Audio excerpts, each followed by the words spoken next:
大家好，歡迎大家收睇嗇色園頻道。咁咧，今次我哋好高興咧，係可以再次邀請到香港中文大學外科學系吳志輝教授啦，再同我哋分享一啲健康嘅資訊嘅。咁吳教授啊，上一次同我哋分享咗咧男士前列腺增生啦，同埋膀胱過度活躍症嘅健康知識嘅。咁咧，而今次我哋再邀請你咧，都係想嚟同我哋分享下關於前列腺癌啦，同埋尿路結石呢兩個健康嘅問題嘅。可以啊。咁我哋就不如先講下關於男士嘅一個健康問題啦，就係前列腺癌嘅。首先想睇下咧，有冇一啲可以容易啲識別到嘅一啲症狀咧？係。咁其實前列腺癌咧，一般嚟講咧，如果佢早期嘅話咧，其實未必一定有症狀嘅。好多時咧，我哋都要靠驗血啦，譬如某一個特別嘅指標高咗咧，或者我哋要同佢病人做啲身體檢查，例如同佢做一個探光嘅指檢咧，睇下前列腺有冇咩硬塊咁樣，咁先會發現到。咁但係如果前列腺癌去到比較就中後期嘅話咧，咁就開始多啲症狀，可能會有時排尿嘅問題啊，屙唔出尿啊，或者小便有血，甚或咧如果佢擴散咗去啲身體其他地方咧，就可能有骨痛啊、腰痛啊其他問題出現啦。咁有冇話邊啲人會比較高風險啲，或者比較容易患上呢一個前列腺癌咧？咁一般嚟講咧，其實通常咧比較上係50歲以上嘅男士啦，就會比較上多啲有前列腺癌。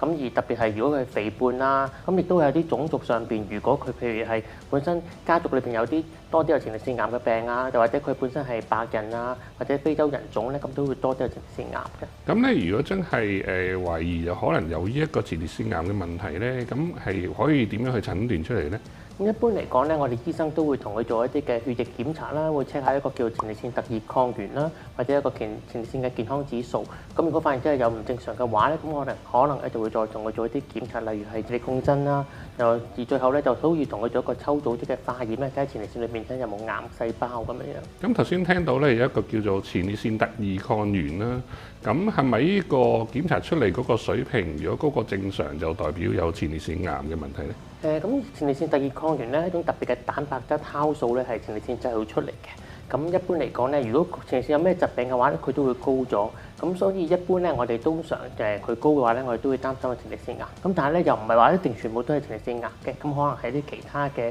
毛病啊，例如前列腺增生啊，或者發炎都可以。咁所以咧好多時我哋都會醫生會再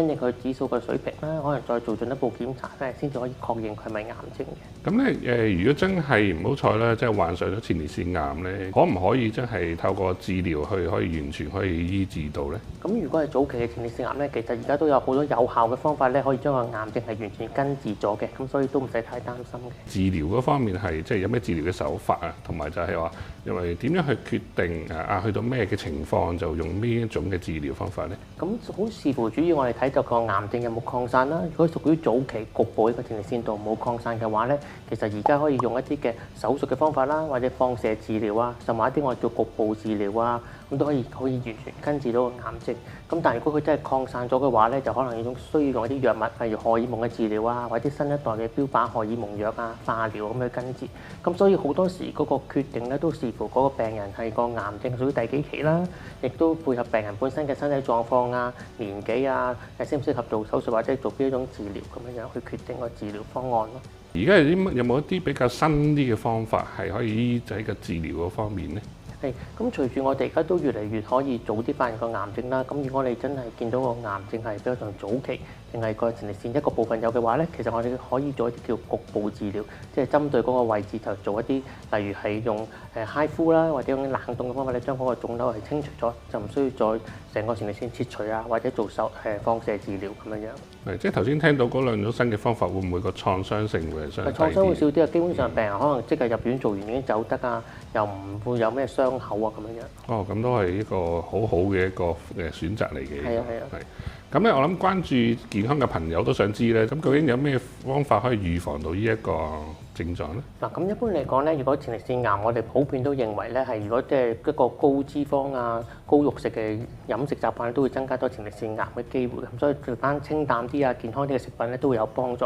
咁如果本身即係屋企人裏邊有前列腺癌嘅話咧，都建議係早啲去，可能45歲啊，早已經開始要 check 下有冇前列腺癌嗰個指數高咗啦。咁或者如果50歲以上咧，都定期做身體檢查咧，就可以及早發現個癌症，就可以有效咁醫治到啦。聽到吳教授講咧，就係我哋可以留意住我哋有冇一啲身體一啲嘅變化啦，同埋我哋去咪一啲嘅高風險嘅一啲嘅群組啦。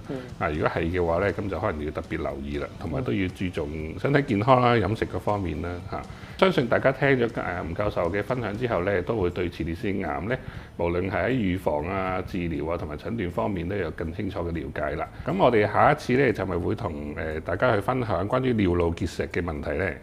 係啊。OK，好，咁今集去到呢度，咁唔該晒吳教授，咁我哋下一集再見。